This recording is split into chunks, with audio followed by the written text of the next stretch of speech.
Hashknife.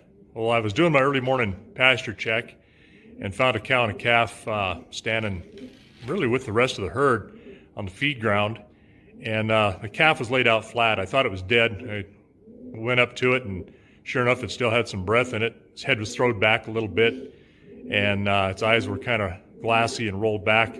That's a close to death look. So I grabbed the calf. Didn't waste any time. I didn't get any video for you, but got it in here, and I got it in this hot box, and we'll let it warm up a little bit. See if you can see it in here. At least it's curled up, and it's, oh yeah, much more alert. Well, as alert as a baby calf can be. So now it's time to go out. I got to grab this cow, bring her in, and get them reunited and get some milk in this baby's belly. So it's time to grab a horse. I am headed out on this horse with no name. And I can see why this calf is kind of cooled down a little bit too much. I don't know that she had a chance to get up and grab a little sack lunch and warm herself up a little bit, but needless to say, she's pretty lethargic, and when they start laying their head back and their eyes roll back in her head, that's not a good sign. So we got her in a hot box, and now I'm going to bring this cow in if I can find her here. She's a little honky. Didn't want me to take this calf, and I don't blame her. That's a good thing. But now I got to try to get her down into the corral, so this could be fun. I'm going to come up on these bunch of cows here, and I see her. She's eating the afterbirth, so she's here with them, and maybe I can crowd them all down into the corral and cut her out. She's going to want to probably come back here where she find her calf. You see she's here on the left, consuming that placenta, that afterbirth, eating up. And talked a little bit about that earlier. And she's an older cow. She's not in that great a shape. And after 2 weeks of really hard weather, it's a little hard on without looking her eye. She is not happy. So I'm gonna put the phone away. We'll see if we can get a little bit of film on this. Hopefully we can. But this horse is so slow he can't outrun a pregnant cow. He can barely outrun his shadow. I'll show you what we're dealing with here a little bit. Come on, cow. Hip. Hip. Just pressure her a little bit. Come on. Hip. This is not the best place for me to be. Ha! Yeah, come on. She will take this horse. I've done it a couple of times now, and he's, come on, there we go. Hip, hip, hip, hip. Come on, cow. Come on, cow. Let's go. Shh, shh, shh, shh. Come on, turn around. Take that mad somewhere else. There you go. Shh, shh, shh, shh, shh, shh. Hep. Come on, girl. Yeah. Hep. Ah. Hep. There we go. There we go. There, if we can just get her doing this the whole time. This is good work for this horse. I'm able to do a little bit of neck reining. And he really follows this cow, or a cow, any cow. He starts to turn, and he'll turn with him. He'll head him off. There we go. Good girl. And we just get her down here, get her in the corral. By that time, that baby will be warmed up a mite. And we'll see if we can't get them to pair up again. She's confused and mad. Heck, I'm confused all the time. I just try not to get mad about it. And so far, that's so good. A lot of times what they'll do is they'll go so far, and they'll decide, nope, gone enough, doing no more. And they'll make a stand, and it's tough. And other times they'll just pick up and they'll just take off and run, which I'm okay with as long as they're headed the right direction. That's always a shorter job of this. And it's, oh heck, it's about 25 degrees, and the winds come up at about almost 10 miles an hour. It's brisk. So it's no wonder that baby's cooled off. And I can't tell from that bag whether the calf is sucked or not. There we go. Come on. Hip. Hap, hap, hap, hap, hap. Come on, cow. Shh. Hap. Hep. Nope. Nope. Shh, shh, shh, shh, shh, shh, shh. Come on. Keep going. Atta girl. Atta girl. I got a bunch of cows up there headed to water. I got the corral gate set. If she sees them, maybe she might run into them and follow them and have a nice successful corral in here. Once I get her in there, then mostly the hard part's over.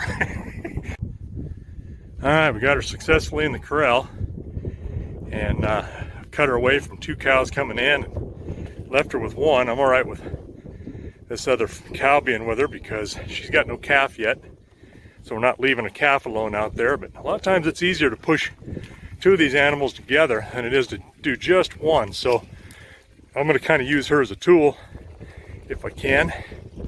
Take her up along the corral here and keep them together. Come on, loosely make them go. And that other cow's, she's getting close to calving too, so come on, baby. Shh, shh, shh, shh, shh. Get up there. Get up there. Ha! She wants to go back. I let her water up good, and because I don't know, she might be in the corral here with limited fresh water. I'll have to make water for her every time in a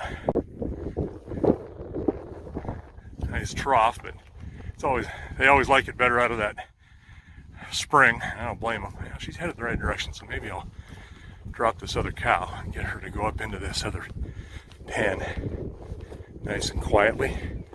That would be the best hope, but she's looking for a way out already. All right, I got a couple of heifers up here looking at the show. There we go, not bad. Get her in this smaller pen. Now I can call her in with my voice, probably. And that calf is good and warmed up. It's been about an hour. Well, it's time to pull this calf out. It's roughly, I feel some nice warm air coming out of that. And we leave these open. These are adjustable. But it's better to leave these open so that we get the humidity, any humidity that's on that calf as far as amniotic fluid that hasn't dried yet. Get that completely off so you got nice warm air flowing through here. And on the bottom, you see what that really is it's an electric boat heater.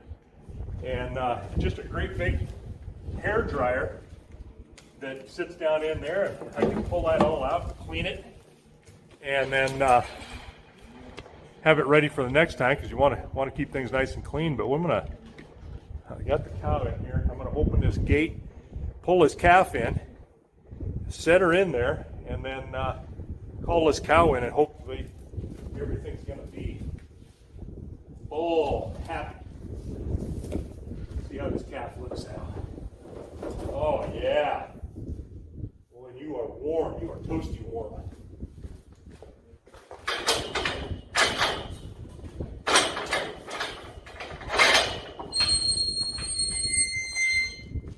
That, look at that face. That will make you want to live, won't it, huh? Come on, kid. All right, come on. Oh, got him.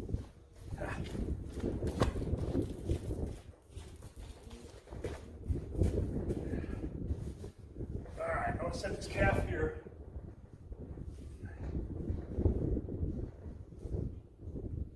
All right, feet folded under it, sitting up on its sternum. And then I'm going to bring this.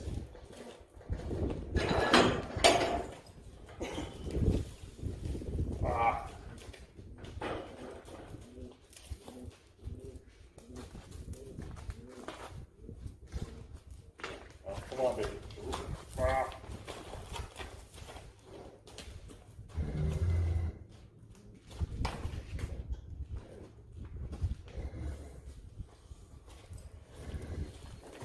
Yeah, that's your baby. Got in here by magic.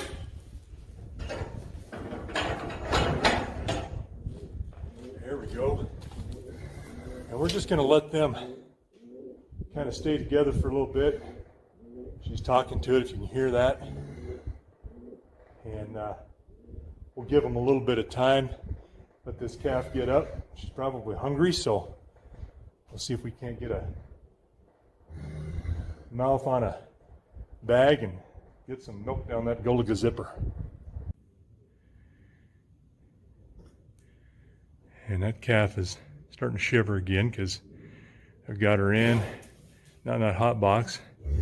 And this is a good game of chicken. I can stand here on this side of the this gate and see how well my welds have held, how confident I am in them.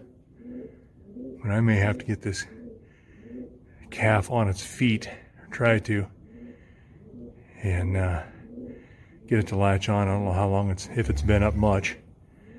The cartilage is wore off a little bit it's dirty on the toes, so it tells me it's at least been up off of the ground and on its feet. But we'll see. I don't want to lose any headway here we made with this hot box, if possible.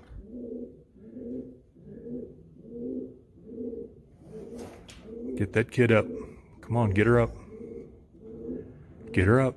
20.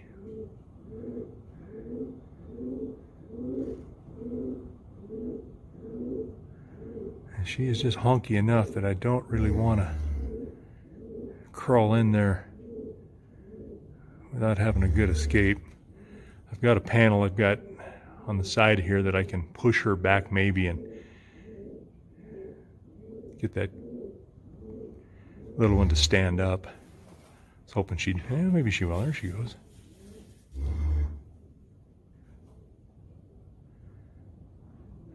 So I closed the doors of the barn to kind of reduce any of the wind that was kind of coming into that door.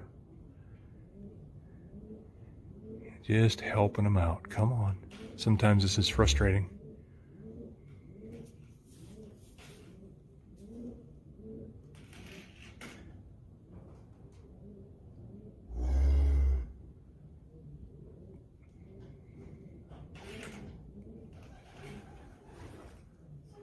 See those hindquarters on that calf? She's shaking, cooling down a little bit, so I might just do this. We'll see if we can get her up and get some milk in her to do a body good. It's amazing what some warm milk in that belly will do for them.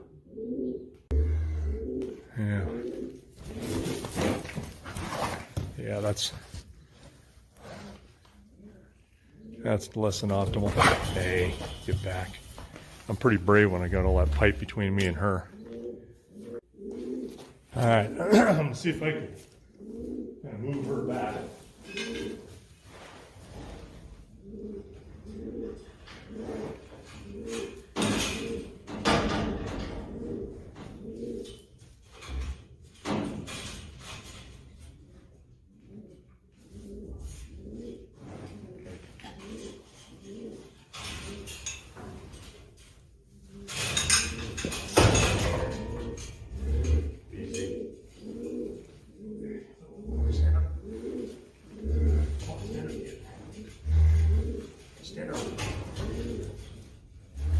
Feet on you. Come on, feet on you. There we go. There we go.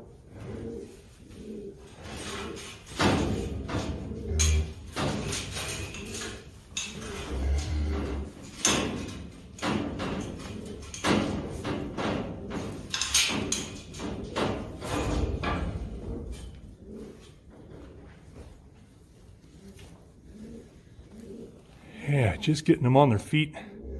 All of a sudden decided, you know what, this is a good thing. I get her to go ahead and, oh, get up, come on. Try again, little one, there you go, come on. Try hard. Yeah, she hasn't been up very many times if she has. Yeah, that tail's wagging, that's good. A little bit of happiness there. Usually you see that when they got milk going into them.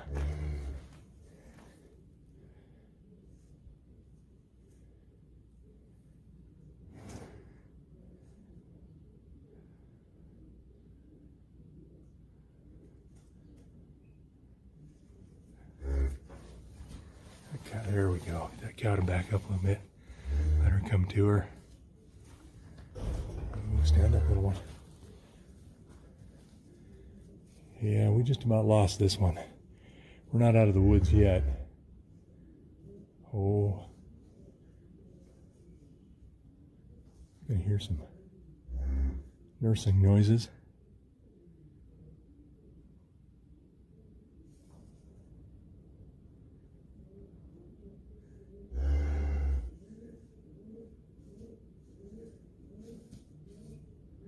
This is almost like just a brand new, just barely on his feet calf.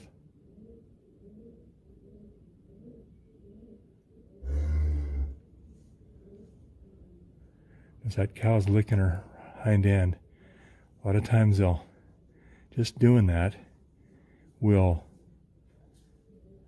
spur these calves into a nursing action. They will start nursing. Oh, there we go. All right, I can hear.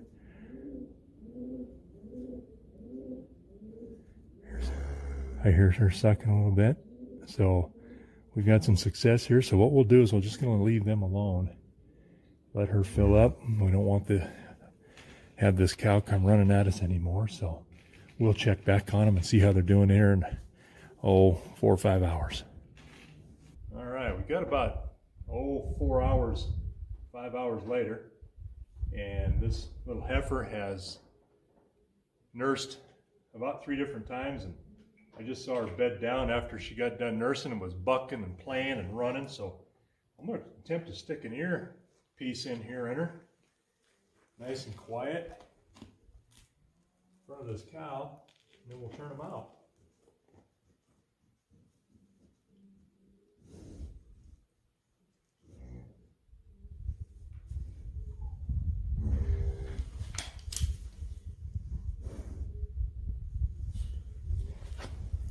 All right. Things are looking up already.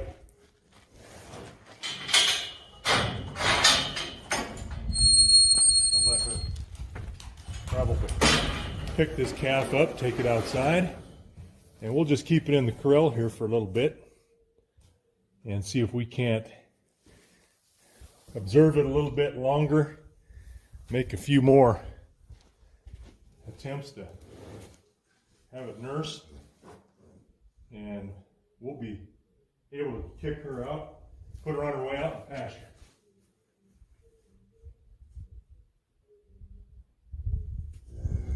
Come on, girlie, take her out of here. Atta girl. Come on. Yep, come on, cow.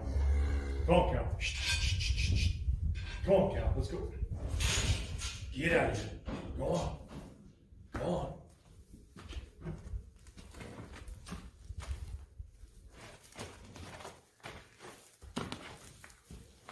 Come on, cow. Come on. Take her out of here. Yeah, take her out of here. Let's go. Really? After all I've done for you?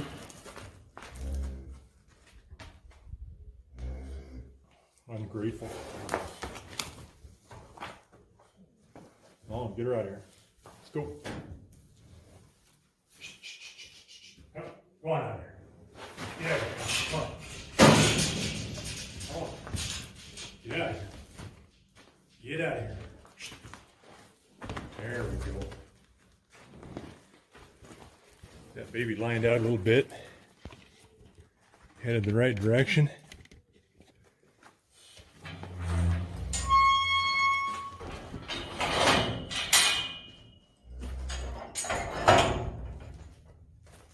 Yeah, we'll just keep an eye on them.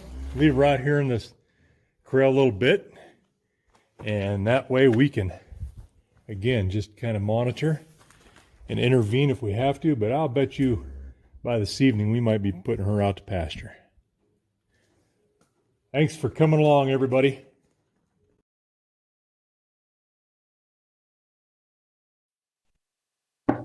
Well, Brandon, that was another excellent video. I think I do remember seeing that one last year, but yeah, always amazing to see what happens, what you have to respond to, and the types of decisions you have to make, right? I mean, that's right. Ultimate in thinking on your feet, and you've got multiple lives at stake while you're doing it. Yeah, it's the funny thing of that is the whole goal is to get that cow and calf together so that they're sustainable on their own without you, but you start to second guess yourself at times. I mean, I've taken a calf out of the box, and when the calf was laying there starting to shiver, I thought, oh God, maybe I should have left it in just a little bit longer, get some core heat back up. And so you do that. You tend to second guess yourself, and you can get it to work out, but it's never the same thing twice. It is, but it isn't. Every time is just a tad bit different. Right. Right. And I guess one of the questions I had is, how often do you have to do something like this in a calving season? Like, does this happen frequently, or is this sort of every now and then? I mean, what do you have to deal with or expect? A lot of it is weather dependent. What's the temperature outside? And if several things line up where you've got a cow that she's calved at 3, 4 in the morning, 5 in the morning when it's its absolute coldest, and then if you've got snow on the ground or a wind, then that's a whole lot different than a cow that's calving at the same time with calm winds and 40 degrees. Completely different ball game, right? So it just is circumstantial, and it's not something you do every day.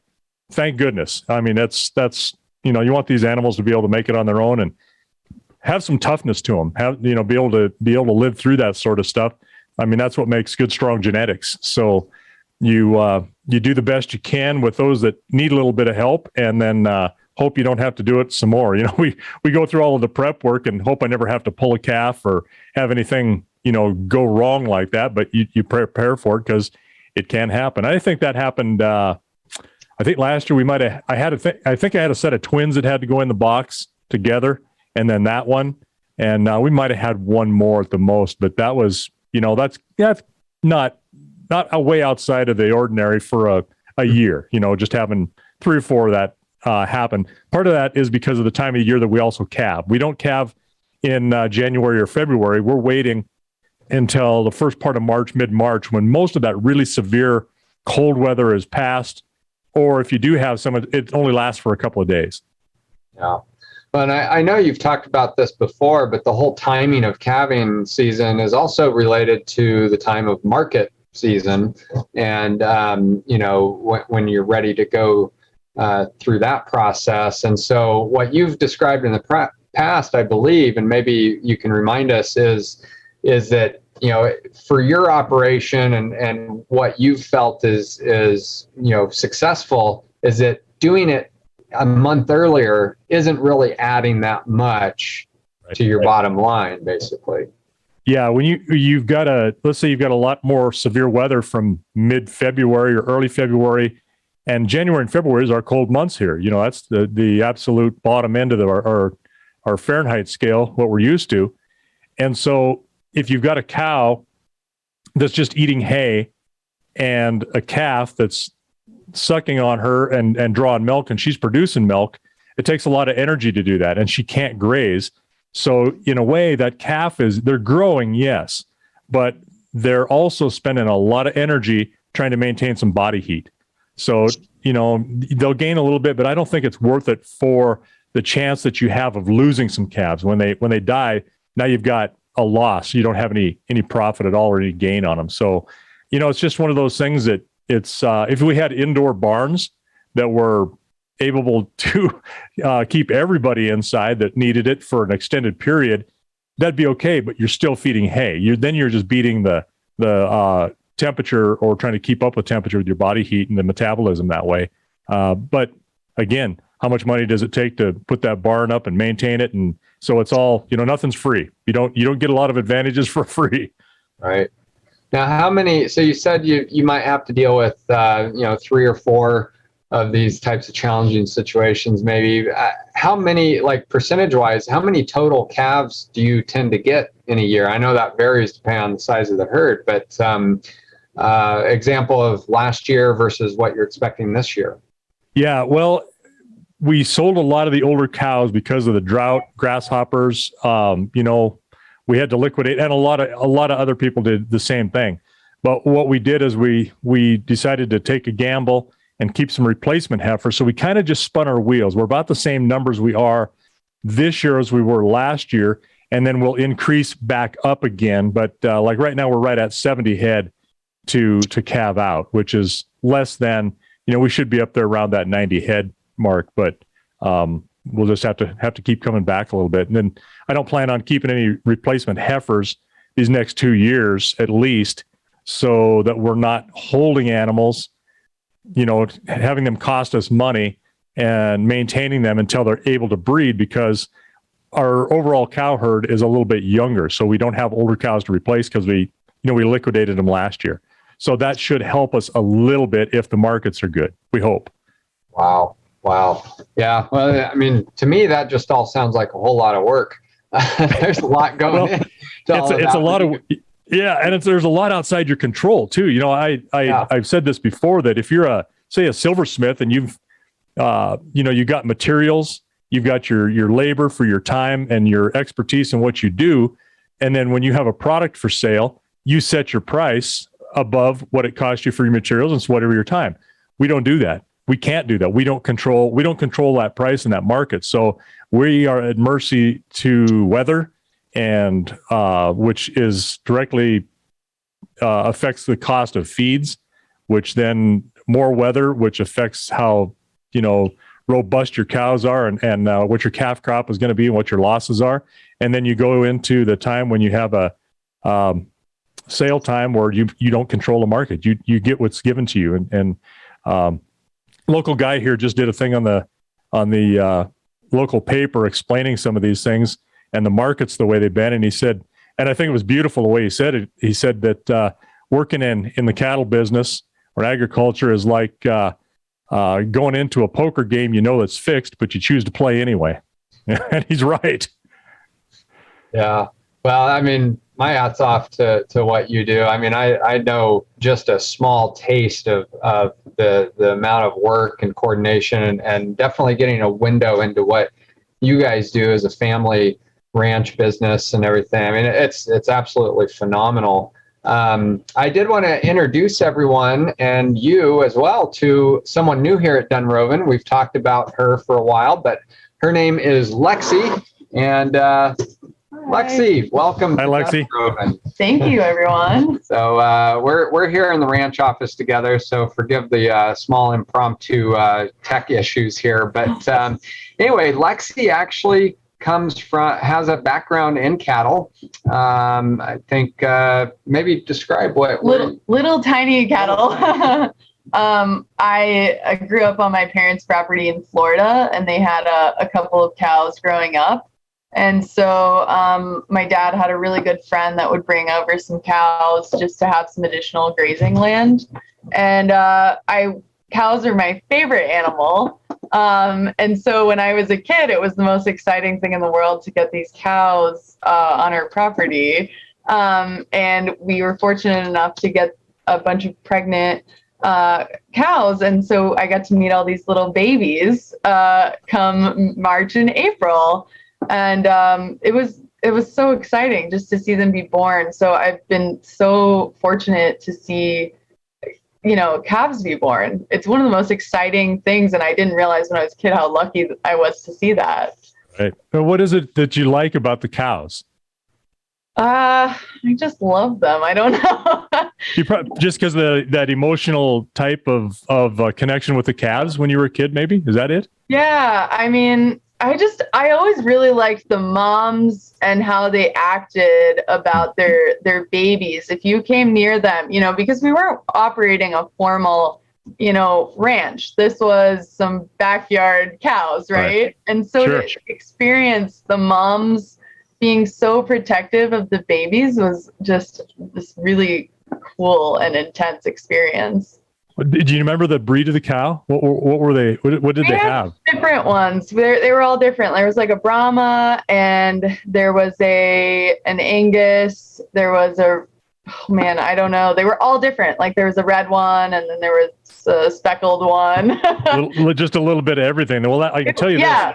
Those Brahmas are they can be even more protective, or some of the most protective. They can be owly. Yeah. Yeah. Our Brahma's name was Coco Chanel. Was she a princess?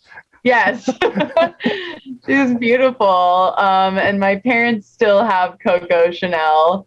And then we had a little one named Annabella, but we renamed her Houdini because she got out of the yard quite a bit. So when I tell you this is a very backyard operation, I mean it. They were just like pets, basically. That's outstanding. Well, now, did you have horses? Did you get started with them, or? I didn't grow up with horses. I would clean a barn down the street in exchange for dressage lessons growing up in Florida. And that was really awesome. And that was kind of my first experience with horses as a kid. And then I took lessons growing up and then got back into it really just after COVID. I was working part-time as an art teacher in Boulder County. And then I was part-time working at a ranch in exchange for lessons.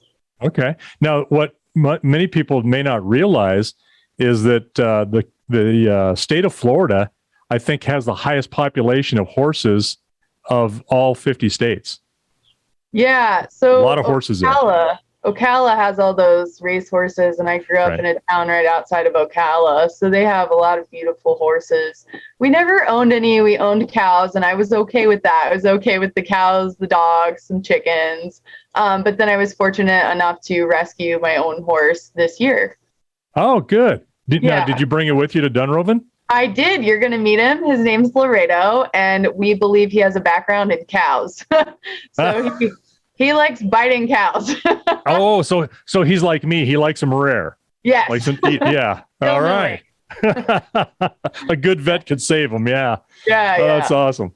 Well, good. Well, are you? Tell us a little bit more about you personally. Are you married, attached, unattached? How does this I'm go? actually engaged. My fiance congratulations! Thank you. We moved here like a couple of days ago, maybe 2 or 3, and we're getting married next week. Yeah. Wow. Very soon. Yeah. So we decided to go elope in Glacier National Park. So we're really excited. That's a good place to do it. Yeah. Yeah. My wife and I, when we got married, we went to Glacier and to Yellowstone, just a little trip because they're close and you'll love Glacier when you see that. Hopefully you can get around up there, that they've got some roads open. Yeah. I think it'll be kind of cold, but we have plans to go back maybe with some horses later in the year when it's a little bit warmer. Good. Yeah, we're really excited. And so I'm a former kind of ranch assistant manager, and then I was an art teacher up until about Thursday. Teaching art in public schools for about 5 years. So I like to make a lot of art in my free time. All right, good. So you got that kind of what is that? Is that a left brain thing? I forget. No. Right brain. Right brain. Is that the right brain? Okay. All right. I'm like, I don't know.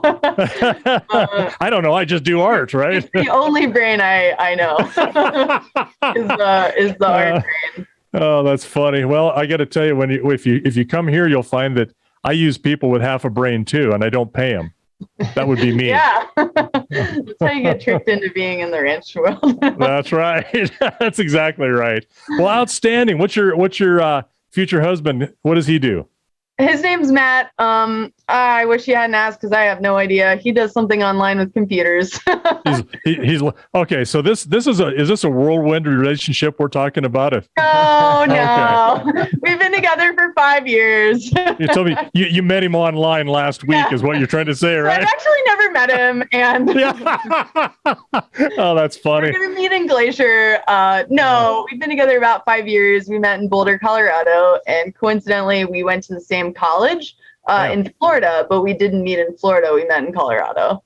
Okay, well, that happens. School does that. That's how I met my wife. We met in college, and it's worked out. So only because, like I said before, she's got low standards and she's got poor eyesight. Yeah, so we didn't get the glasses until after the wedding. That's right. So we're really excited, and Matt's really excited to work with horses out here, and is very excited to just get to be a cowboy when he clocks out at his other job. All right. Well, God, it's going to be really good to meet you and to meet him, and hopefully we can make a connection there when I come over and show you a little bit about what I know. You might learn everything in the first 5 minutes, and you'd be on your own. And then we'll be doing this over the line. Yeah. So Working on that half brain, so I don't know about all that. there you go. It's just the right side. Yeah. Well, Good. we'll let you get going, Brandon. You can stick around and chat with Lexi some more if you like. But yeah, it was really great to get to chat with you. Sorry again for any tech stuff for the viewers out there. I know everybody always enjoys following along on your adventures on the ranch, and we definitely look forward to seeing a little bit more here. Yep. Just so everybody knows, we are going to start to move into kind of the training season. We'll probably be getting Augie back out, and I think we might try to get Lexi and Matt working with Augie. Matt might do a little bit of work there. So anyway, we'll kind of see how things go and get you introduced over time. And yeah, it'd be fun to have you out again this year and have an in-person session. Yeah, I'm looking forward to it. That'll be fun. It's always fun to meet some new people and then see if we can share some knowledge. Yeah, gain some experience. Absolutely. So, fantastic. Well, thank you guys. I really appreciate it. And I guess we'll tell everybody bye for now. All right. So long, everyone. We'll see you next time. Bye-bye.